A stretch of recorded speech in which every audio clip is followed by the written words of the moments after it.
What I'm going to do is take you through a brief introduction on who CIPS is. I'm sure that most of you have heard about the organization, but for those of you who don't, this is going to be an opportunity for you to find out a little bit about what we do. Professor Boateng mentioned that in supply chain and procurement these days, we've got a lot of practitioners, and that is very true. As he mentioned, people from all over different spheres end up working in procurement and don't necessarily possess the necessary skills and competencies required. Now, the first step in becoming a professional is to become a member of the professional body, and that is exactly who we are. So the first thing that you want to do as an individual working within procurement is to become a member of CIPS. That is now where you will begin your journey in terms of professionalization. For those of you who are already there, we're very grateful to have you. For those who haven't yet joined us, we look forward to having you as a part of our community. CIPS is the largest professional body for procurement and supply globally. We have a community of over 109,000 people globally, and in South Africa, that community comprises of just over 2,000. Now, if you think about it, within PRCO, there must be hundreds, if not thousands, of people who work within procurement. But in the country as a whole, only a mere 2,000 people are members of this professional body currently. That is obviously something that we're going to have to remedy as a matter of urgency. CIPS operates in 150 countries globally. We have offices that are here in South Africa looking after sub-Saharan Africa. We have offices in the UK. We have offices in Dubai, in China, in Turkey. As you can see, our footprint is quite global, and the only area in which I would say that we don't currently have a footprint in South America, but that's obviously something that we are working on. You will be asking yourselves, do we operate in the United States? As you're well aware, Americans are very patriotic, and everything that is American is good to them. So even though they do have their own professional body, CIPS has a collaborative relationship with them where we are working in that country as well. Okay, now, in order to call yourself a professional, you have to possess certain things. It may be a qualification or a designation. Some people who have come from different industries or different spheres, for instance, engineering or accounting, find themselves in the world of procurement. Now, these individuals already possess qualifications from those areas in which they started their careers. But what they don't have is a stamp of approval that proves that they are professionals within procurement and supply. In order for them to get that stamp of approval, you're looking for what is known as the MSIPS designation. Now, that's basically the letters behind your name. And to put it in simple English, if you were a chartered accountant, you would have the designation CASA behind your name. MCIPS is the designation for procurement professionals, okay? Now, you can have a designation by either studying to get through to that designation, or there are different routes that you're able to then follow. I'm going to take you through those routes in a minute. CIPS is all about professionalizing the profession. I know that sounds very odd, but it's the term that we use because it is what we do. We don't only look at upskilling individuals or look at upskilling organizations in terms of their procurement and supply chain capabilities. We also assist in looking at policies, processes, and procedures. Now, you would recall that in Professor Boateng's presentation, he mentioned that people are not necessarily corrupt. It's not the people working within procurement and supply chain who are corrupt, but the systems that they have in place. It's one thing to have people who have the correct competencies, but if they're working within a framework that is not ideal, then you're not going to derive the best results. So what you would want to do is look at upskilling your people and ensuring that they're working within the correct frameworks as well, and that way you will then derive efficiencies. Now, I mentioned that MCIPS is the designation which I hope we will all be working towards. It's not 100% essential that you get this designation.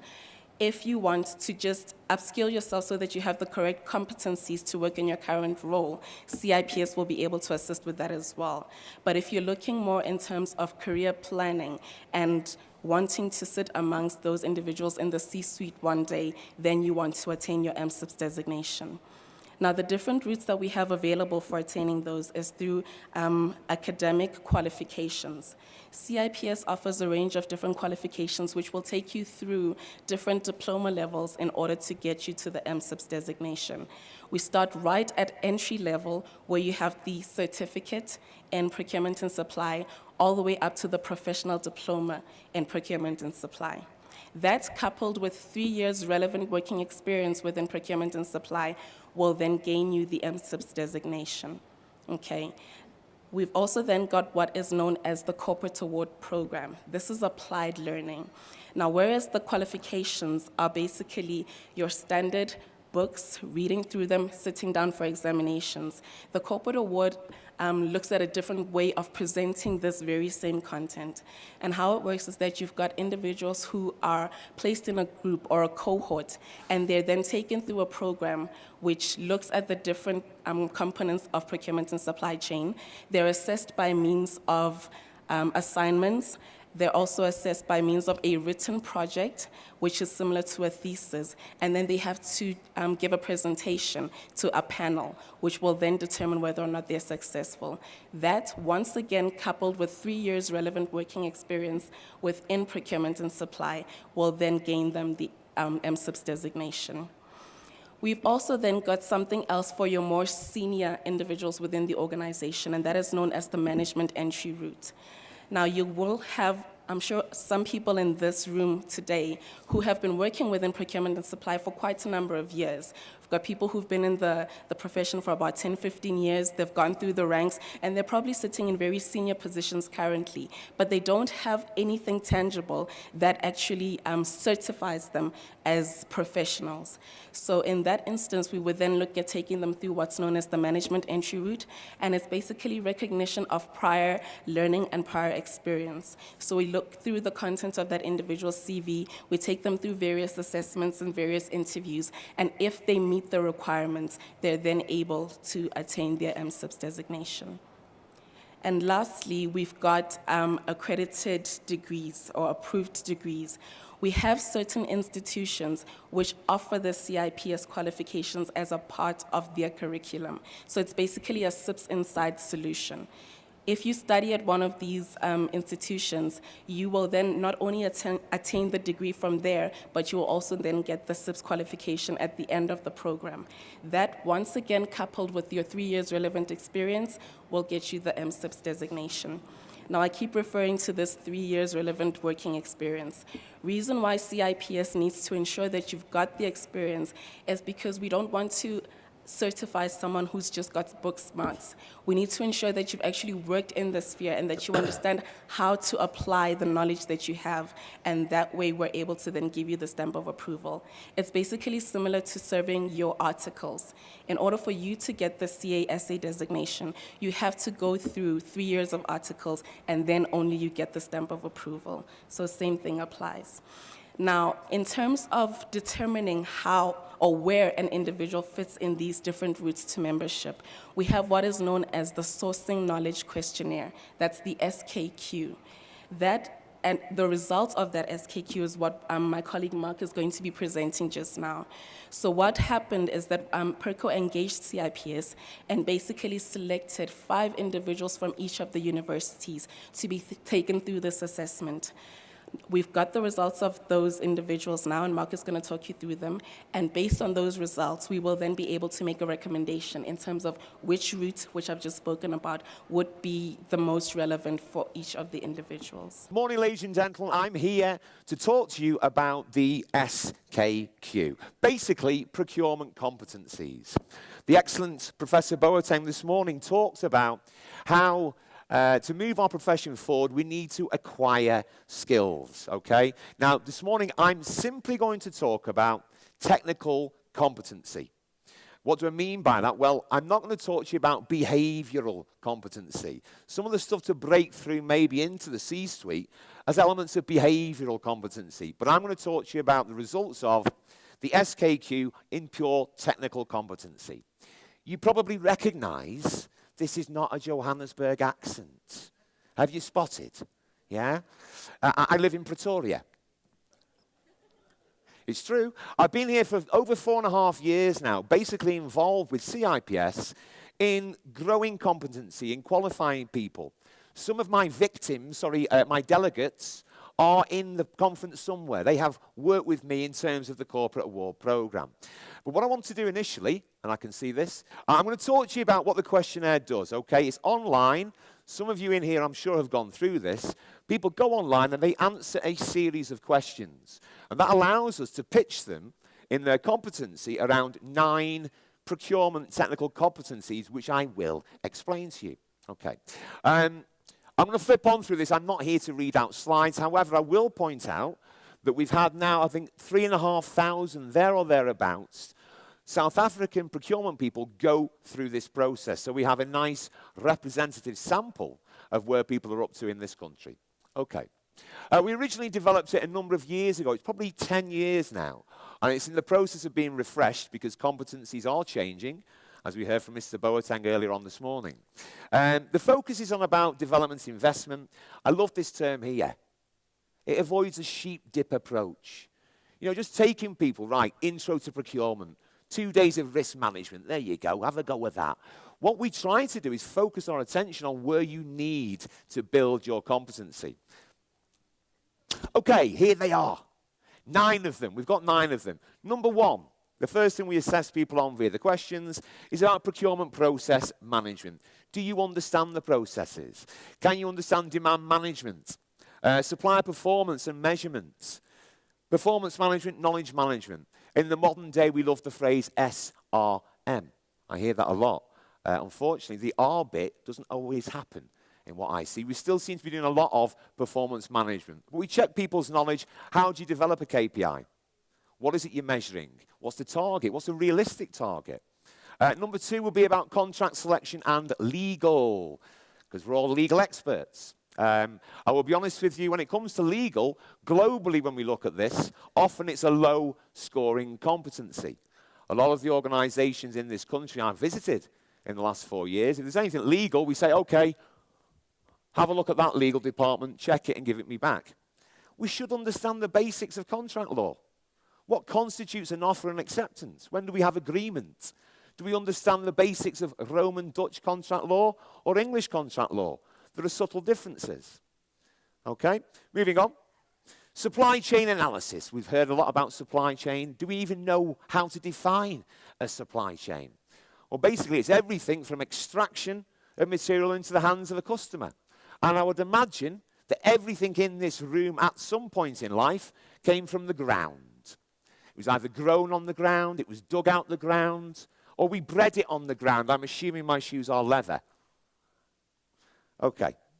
Moving on to risk management. In terms of risk management, how do you identify and manage risk? For me personally, supply chain management actually is risk management. That is what we do day in and day out. But do we understand how to prioritize risk, identify risk, develop contingencies, mitigation, other actions? I often find in this country, we haven't even got risk registers on our strategic contracts. What happens if something goes wrong? Who do we go to? Who owns that risk? What's the impact? What's the likelihood of these risks to happen? Number 5 is about negotiation.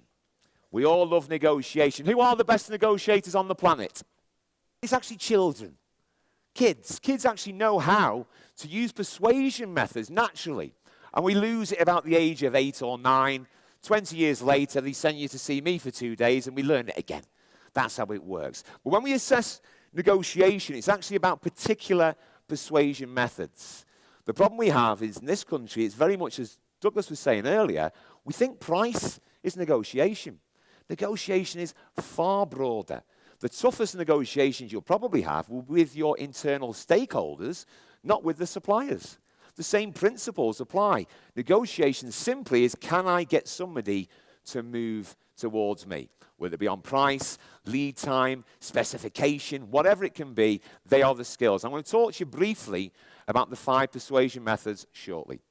Finance, hooray! Finance for supply chain. Another area, a bit like legal, where we don't do enough. We say, right, give me 3 years of your financial accounts, Mr. Supplier. What do? We go to finance and say, can you look at that? How's that going? Are they okay? Now, effectively, we should be able to do a ratio analysis. The figures itself are easy. The interpretation a little bit more difficult, but we should be doing this. We should be able to have professional, credible conversations with CFOs, with directors of finance, with our colleagues in finance. We should know this stuff. Contract management here is effectively talking about post-contract management, the life of the contract. Keeping suppliers motivated through a 3 + 2 = 5 deal. Yeah, we get a lot of them. I'm an ex-seller as well, by the way. When I hear a 3 + 2 contract, I hear 5. I hear 5. How often do you not extend these contracts? But keeping a supplier motivated for 5 years is difficult. Obviously, you need the performance measures, but generally what happens, when you award a contract, a supplier is motivated quite high. He's happy. He's out with his champagne. He's got his commission. And then over years 1, 2, 3, 4, and then suddenly 4.5 years, hooray, he's back in the room. How do we keep them suppliers motivated through the life of a contract? That is where we extract value. We've been very focused on strategic sourcing for probably 10 years now. And then suddenly we say, right, contract owner, you run that for 5 years. And we don't necessarily take them skills to manage the real contract. Strategic sourcing, great stuff. But the real stuff is the life of the contract, making sure we understand it. Moving on. Supply base analysis. Do you understand Kraljick's matrix, Porter's 5 forces to assess the supply base, making sure you can do good analysis, selection, etc. And finally, number 9, effectively stakeholder management. It says customer client management, but understanding to identify stakeholders, manage them, communicate effectively. If you're going to do strategic sourcing and you haven't mapped your stakeholders at the beginning, when you come to implementation, which effectively is change management, you're going to get resistance. It's not a difficult equation, is it? So making sure we understand how to manage our customers. We are, at the end of the day, a customer service department. We are there to support the business. Moving it on. Okay. Now, as we said earlier, we have had, was it 5 from each university? We've got 180 people now who have gone through this online questionnaire, and I'm going to reveal the results. And I've got it by university. I don't want any fighting going off. Who's going to be top of the log? It's not a competition. Okay. Now, to explain what I'm going to show to you here, the overall results now is 12,000 people have gone through this globally. I believe that's a representative sample. Okay? So we can picture, I'm going to show you where you are based on the universities, based on purely South Africa, and based on the global benchmark as well. Okay, when we're talking about the figures in here, if we see a score above 4 out of 5, by the way, we see that as a real strength. You're strong in that area. Below 3.25, there is some form of development need. So we can focus our attention into these competencies for development rather than, my friend, the sheep dip. Okay? Anything below 2.25, we see as maybe a significant development need. Okay, so the figures. Birrell SA Group, the average out of the 45, 5 times 9 is 45, 26.14. Now that is actually below the global benchmark of 28.69 and slightly below the South African benchmark of 27.25. Okay, 41 individuals score better than the global benchmark. So we do have some best and brightest in there in the universities. There's people out there with good skills. However, there was a wide range of scores from 33.57 down to 13.66. By the way, no individual is going to appear on here. If you sat in the room and you've done this, you're okay. I won't name names. The negotiation profile is also done. I'm going to talk to you briefly about that in terms of, I'm going to be careful, national culture. Okay? We have a preferred style in South Africa of negotiating. You're not going to like this, but unfortunately, we're very similar to the British and the Germans. In that logic tends to be our primary mover. Facts, figures, and data. The Germans are extremely good at using logic. Let me explain to you what I mean here. So in negotiation, effectively, we've got logic, compromise, we've got bargaining, we've got emotion, and we've got threats. Now, when I say emotion, I don't mean begging for a deal or, oh, please give me savings. There's no AL on the end of emotion. It's appealing to people's feelings rather than facts, which actually is more powerful than logic generally. I really need your help here. That approach. Logic, I don't need to explain here. It's about facts, figures, and data. My usage is going up 10%. I need a reduction in cost. Threat is threatening at business, never individuals, please. Don't make threats you can't carry out. How can I possibly extend this contract if you don't give me cost reduction? I'm not going to extend the other 2 years unless you take cost out. It's making a threat. It's making a threat at the business, not an individual. Bargaining and compromise are effectively two-way movers. Emotion, logic, threat. You get what you need, you give nothing away. Bargaining is a multiple issue. If you do that, I'll do this. We trade chips. If you improve your lead time, I'll escalate your payment terms. It's a bargain. Compromise tends to be meeting on a single issue, okay, rather than a multiple issue. We'll meet in the middle. I'm British, I'm afraid. I hear 50-50 when I hear the word compromise. Please remember that compromise is not just 50-50. If you deal in Italy, which I've had the joy of doing down the years, compromiso, to an Italian, if he keeps 99 and gives you 1, that's a big compromise. You push him a little bit, and suddenly he gives you 99 and keeps 1. I don't know how it works, but that's how they do it. Okay, moving on. Right. I feel like I'm in school now. There's a lot of red pen going on here, isn't there? This effectively is showing where we've looked at the competencies, where we believe there is a development need for Perco as a community across those 180. And as you can see there, it's quite a lot of it. I'm going to move on because I'm conscious of time. What I'm trying to show here, effectively, is the 9 competencies. So I'm not going to bore you to tears with the data of this, but they are the figures. These are the results. Where you see yellow means there is some development need. Where you see green means fantastic, there's a strength. And where you see red, we see significant development requirements. So I'm just going to look at this top row of figures. The Perco of the 180, these are the average scores here, totaling to what I said earlier, 26. BIC means best in class. So who was best in these areas? We have somebody here, very strong across there. Then we've done max, minimum, etc. I'm not going to read all them figures out. I'm conscious that time is pushing on. But I do want to move on to show you the results across the universities. That now is showing the benchmark similar to before. That was global. We're now showing you the South African region, so pitching Perco against everybody in this community of 3,500 people that have gone through. Spider graphs, same information, but on spider graphs, I am not going to read that out to you. And equally, same information on a spider graph. They're the numbers where we see there's some development need. So basically down here, procurement process management, pretty strong there. Now, that reflection for me is around, we have been doing strategic sourcing for a while. We know the 7-step, 5-step, whatever process. That shows me that within Perco, over there, we're pretty good at strategic sourcing. We understand our supply chain, but as I predicted earlier, legal, finance, there's a lot of development need there. And I do believe in finance, having that knowledge of ratio analysis, of activity-based costing. It's as much costing as finance, if you like. Do you know what costs make up a price? I ask this question a lot, and often people don't understand. Breaking down costs is important. We love CPI increase in this country, don't we? 6% every year. Yeah, go on, Mr. Supplier, no problem. Yeah, inflation's going up, I'll give you 6%. And then you think, hang on a minute, if I'm doing that, labour, okay, labour's probably gone up 6%. Materials, hang on, aluminium's gone rocketing down in the last 12 months. Overheads, okay, we know the Escom price bills, so yeah, that's probably gone up. But then you're giving them 6% more profit as well, aren't you?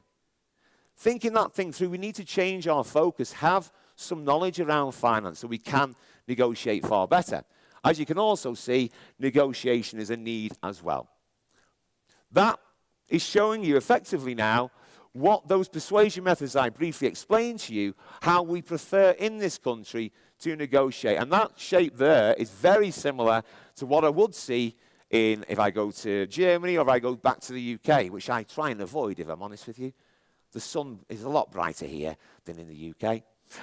So we can see here that logic and compromise are our two preferred ways of negotiating. Now, what we're looking for, actually, can we develop more emotion, appeal to the supplier's feelings, to your stakeholders' feelings? Surely, we've worked together for 3 years, Mr. Supplier. Surely in your position you can help me out with cost reduction here. How can we work together to do this? That's using emotion to get movement, okay? And I don't need to explain logic. You're very good on that. Moving it on. Again, if you can read this now, we're seeing the figures against the provinces. I can show, oh, now here we go.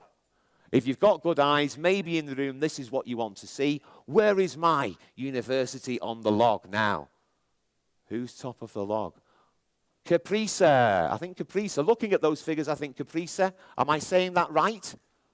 Yes, Caprisa, they're top of the log. It isn't a competition. There are no prizes. But what this allows us to do, now we've done all this work, and we understand where individuals are, we can now develop a strategy. People talk strategy all the time. Well, what does that mean? Well, defining the word strategy, where do you start? Where are we now? Where do you want to get to? How we're going to get there? That is strategy. And what we've shown you this morning in terms of the SKQ, and in terms of how we can assess people, is the starting point. So where are our people now? Where do I focus my attention? At what level at CIPS should I begin? Should I start a corporate award? Do I need to plug a gap quickly and do some negotiation training or finance training? Do I look for the bigger suite and the bigger package? It allows us at CIPS to sort of diagnose and prescribe, if you like, to use a doctor analogy, what we can do to grow you as individuals, to grow the profession that Mr. Boateng was talking about this morning. The skills are required. For us to be viewed as a profession is a starting point. Having a code of ethics is one of the things we need to be viewed as a profession in the world. And we are getting there slowly but surely. That's showing effectively, again, lots and lots of data on the individual universities based on their preferred methods of persuasion and negotiation. I can show you global regions. I can show you sectors. I can show you sectors based on negotiation. But you won't read any of it. And I just about did it, didn't I? I just about. If I talked to it like I do back at home with Ormy Mason, I'd have done about 10 minutes ago, but I'll have to slow it all down for you, all right?